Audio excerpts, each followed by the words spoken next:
Safari ya ZMA Online TV inatufikisha katika mji wenye historia kubwa katika Afrika Mashariki na bara la Afrika, eneo la mkoa wa Kigoma, ambapo historia inatueleza kwamba misafara ya watumwa kutoka barani Afrika ikiwa inatua katika ardhi hii ya Tanzania.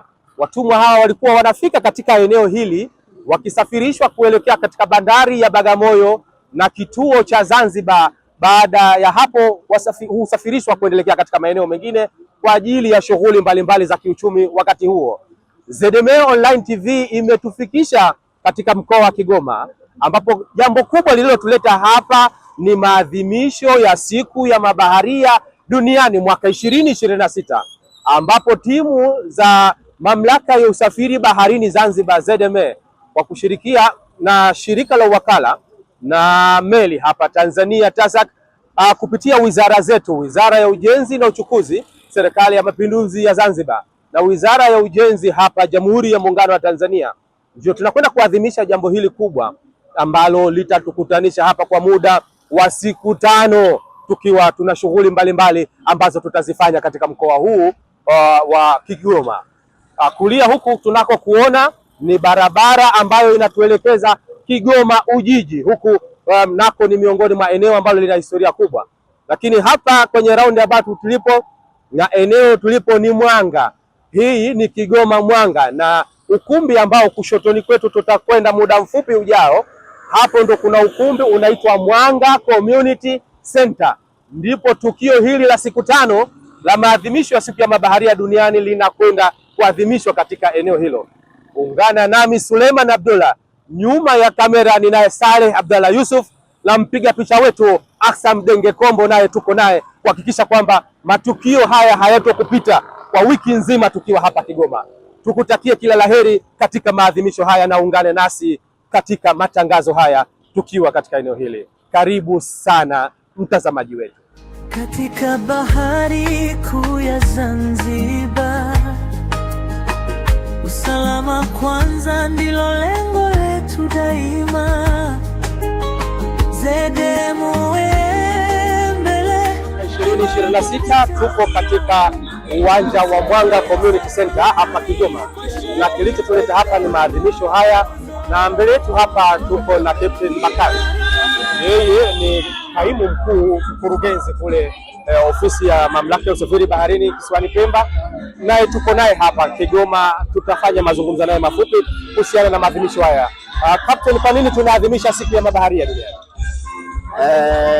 Tunaadhimisha siku ya mabaharia duniani kwa sababu unajua tunaposema kwamba hata tukisema kwamba bahari iko pana, kwa hivyo na tukizingatia kwamba hata mambo ya serikali yetu kwenda katika mambo ya uchumi wa bluu, kwa hivyo na mabaharia ni lazima wana siku yao special ambayo inatakiwa isherekewe duniani, ambayo hii ni ya kimataifa kwa mujibu wa shirika la kimataifa la IMO. Sasa inatakiwa kila inapofika tarehe 25 tusherekee sisi kama mabaharia siku yetu hii muhimu, kuonesha kwamba utashi unaotakiwa katika fani hii ya mabaharia na jinsi gani mabaharia wote wataweza kujumuika, kuweza kuwa pamoja na kuonesha kwamba hii tasnia, kuipa nguvu hii tasnia yenyewe ya bahari tunasema. Uamuzi wa serikali ya Jamhuri ya Muungano wa Tanzania ambao ndio wameridhia siku hii kuadhimishwa, nyinyi unakupeni faraja gani mabaharia katika jamii? Kwa kweli unatupa faraja sana tukiwa kama sisi mabaharia, kwa sababu zamani ilikuwa hii fani ya ubaharia inaonekana kama fani fulani hivi ambayo yani unaweza kusema wengine walikuwa wanaita kama fani ya kihuni, tuna watu wa mitaani hivi na nini, watu kule mitaani baharia huyo, inaonekana kama fani ambayo haina sense hivi katika jamii. Lakini kwa sasa baada ya uamuzi wa serikali kutuonyesha kwamba mabaharia nao ni miongoni mwa jamii na ni miongoni mwa fani ambazo ni muhimu hata katika uchumi wa taifa letu. Neno lako la mwisho, wakati leo tuko Kigoma hapa na tunakwenda kuadhimisha siku yenu hii, tumefika hapa, neno lako bwana? Kwa kweli neno langu mimi kama baharia naweza kusema kwamba naweza kuambia kwamba jamii ingie katika hii fani ya ubaharia na iepukane na yale mawazo kwamba ukiona mtu kwamba hii fani ya ubaharia ni fani ambayo ya kikundi tu watu wa mitaani. Yani hii ni miongoni mwa fani ambazo ni muhimu na ni muhimu kwa mustakabali wa taifa letu, hata kwa jamii vile vile. Tunaona jinsi gani sasa hivi mabaharia walivyokuwa wana grow up tofauti na zamani. Ukimuona mtu baharia sasa hivi kwamba unajua sasa kwamba huyu baharia kuna manufaa, wanasema ni yanapatikana mengi sana katika fani yetu hii. Kwa hivyo unahamasisha jamii vile vile iunge mkono katika fani na iingie vile vile katika fani hiyo. Asante. Na mtazamaji, huyo ni Captain Baker, huyo ni kaimu mkurugenzi wa mamlaka ya usafiri baharini ZMA kule ofisi ya Pemba. Tulikuwa na mazungumzo naye mafupi, naye akitueleza nini kimemgusa katika maadhimisho haya, tukiwa tunaendelea hapa na mahojiano haya mbalimbali, na tutazungumza na wengi na tuendelee kufuatilia majadiliano haya. Na mtazamaji, mahojiano yetu yanatufikisha hapa kwa Captain Khamis Taji Khamis. Yeye ni mkurugenzi idara ya ulinzi na usalama kutoka mamlaka ya usafiri baharini Zanzibar, ambaye tuko naye kwenye ardhi ya Kigoma. Naye tutahojiana naye mafupi kuhusiana na maadhimisho haya, halafu atatuambia yanakwenda maadhimisho haya kuleta umuhimu gani zaidi kwa sekta hii ya mabaharia. Karibu sana Captain. Asante ndugu mwandishi. Kwa majina kama ilivyozungumzwa mwanzo, naitwa Captain Khamis Taji Khamis ambaye ni mkurugenzi wa ulinzi na usalama kutoka mamlaka ya usafiri baharini. Kwanza tumshukuru Mwenyezi Mungu kutujalia katika hali ya uzima, lakini pili nishukuru wana Kigoma, na wao wametupokea vizuri. Jana tumefika, lakini hali ya hewa pia haisumbui. Lengo la maadhimisho haya ambayo tumekuja hapa Kigoma kwa sababu eze ya Tanzania tuko na ziwa hili, ziwa Tanganyika ambalo nalo linafanya shughuli za usafiri. Kuna usafiri wa baharini, lakini na huku maziwani pia wa majini tuko nao. Kwa hiyo tumekuja hapa nikiwa kama mkurugenzi wa idara ya ulinzi na usalama kuhakikisha kwamba kushajihisha na hao wenzetu kwa mashirikiano baina ya ZMA, lakini pamoja na wenzetu wa TASAC kuhakikisha kwamba ndani ya maji yetu wananchi wetu wako katika hali ya usalama, kuhakikisha kwamba life jacket na vifaa vingine vyote vile vya usalama kuhakikisha kwamba vinafanya kazi kwa uzuri na kuwapa elimu wananchi juu ya swala zima la uokoaji.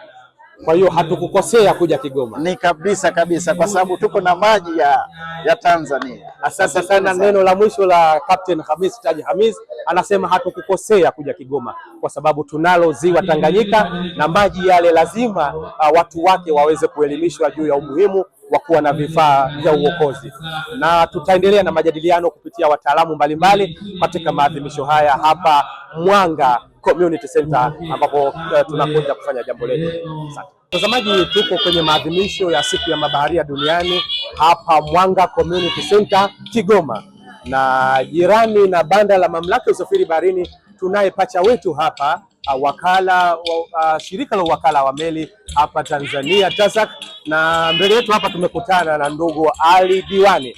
Yeye ni miongoni mwa mabaharia lakini wakufunzi pia wa vijana wetu ambao wanasomea fani hizi, naye tutapata neno lake kwa nini tunaadhimisha siku ya mabaharia duniani. Ndugu Ali, karibu sana katika mazungumzo. Shukrani sana kwa ukaribisho huo. Tanzania ni miongoni mwa nchi wanachama wa shirika la bahari duniani, lakini tumeridhia pia mkataba wa kimataifa wa STCW ambao unasimama badala ya Seafarers Training Certification and Watchkeeping. Kwa tafsiri sio rasmi, ni mkataba unaohusu mafunzo ya mabaharia na ufanyaji kazi melini. Na kwa bahati nzuri, baada ya kuridhia mkataba huo, sisi tuna chuo ambacho kinafundisha mabaharia, na kwa wanachama huo TASAC, shirika la wakala wa meli ambalo ndio mtekelezaji wa mkataba huo, yeye anasimamia vyuo vyote vinavyofundisha mafunzo hayo. Kwa maana nyingine, tunatoa mabaharia ambao wapo katika maeneo mbalimbali duniani. Kwa hiyo hii siku kuadhimisha mazingira ambayo yanaonyesha umuhimu wa ubaharia duniani. Kwa muda mrefu tumekuwa tunatoa mabaharia kwa zaidi ya miaka 40 baada ya kuridhia mkataba huo, na kwa umuhimu wake mabaharia tumeuona kipindi hichi ambacho kuna mgogoro kati ya Israeli ikishirikiana na Marekani pamoja na Iran. kila kitu cha dunia kimeyumba kutokana na kuyumba kwa usafiri kwa njia ya maji ambao wahusika wakuu ni mabaharia. Kwa hiyo tunapozungumzia kuadhimisha siku ya mabaharia duniani, tunaadhimisha eneo kuu ambalo linaendesha uchumi wa dunia, eneo kuu ambalo linasababisha dunia iende. Leo maisha yamepanda juu kwa sababu kuna disturbance ya usafiri kwa njia ya bahari. Kwa hiyo ni siku muhimu kuadhimisha shughuli za mabaharia duniani ambao wanatoa muda wao, wanatoa maisha yao, wanatoa wakati wao kuweza kuisababisha uchumi wa dunia uwe. Kwa hiyo siku hii ni muhimu na maadhimisho haya ni muhimu kwa mabaharia wote Tanzania ambao wanafanya kazi katika nchi mbalimbali, lakini pia wanafanya kazi nchini. Asante mtazamaji wa ZMA Online TV, ni Ali Diwani alikuwa anajaribu kuonyesha umuhimu wa maadhimisho haya ya siku ya mabaharia duniani. Nitamuuliza swali moja la uchokozi: kwa nini Kigoma? Tumezoea bahari, kwa nini tunakuja kuadhimisha Kigoma? Swali hilo atalijibu karibu sana. Kigoma kuna ziwa Tanganyika, miongoni mwa maziwa yanayotegemewa sana. Nakumbuka ziwa hili linapakana na Kigoma, lakini pia kuna upande wa Zambia na Burundi, na tuna meli ambazo zinafanya shughuli hizo. Meli hizo zinaunganishwa na korido ya kati, Central Corridor, kutokea Dar es Salaam na bandari. Kwa maana hiyo kwamba tumeunganisha mabaharia waliopo baharini na mabaharia ambao wapo kwenye maji ya ziwa Victoria. Kwa hiyo nao ni mabaharia kwa sababu wanafanya kazi ndani ya meli, na tumekuwa tukifanya hivi katika maeneo ambayo yote kuna shughuli za meli Tanzania. Kama tutakumbuka vizuri, mwaka jana tulikuwa Zanzibar, lakini kabla ya hapo tulikuwa Musoma, ambapo pia nako kuna shughuli za bahari kwa maana ya ziwa Victoria. Kwa hiyo tunapozungumzia ubaharia ni eneo lolote ambalo la maji na ambapo kuna shughuli za meli zinafanyika. Sisi Captain, tunakushukuru sana kwa muda wako na tunakutakia maadhimisho mema ya siku ya mabaharia duniani hapa Kigoma. Shukrani sana. Asante sana. Na mtazamaji, Ali Diwani huyo alikuwa anajaribu kutupitisha kidogo. Nikiwa nyuma hapa ni banda hili la shirika la wakala wa meli hapa Tanzania TAZAC, naye amepata kuzungumza kidogo kuhusiana na tutaendelea kufanya hizi interview na watu wengi zaidi, mabaharia wengi zaidi, kwa sababu siku hii ni ya kwao, ili tuweze kupata simulizi nzuri zaidi mwaka huu 2026.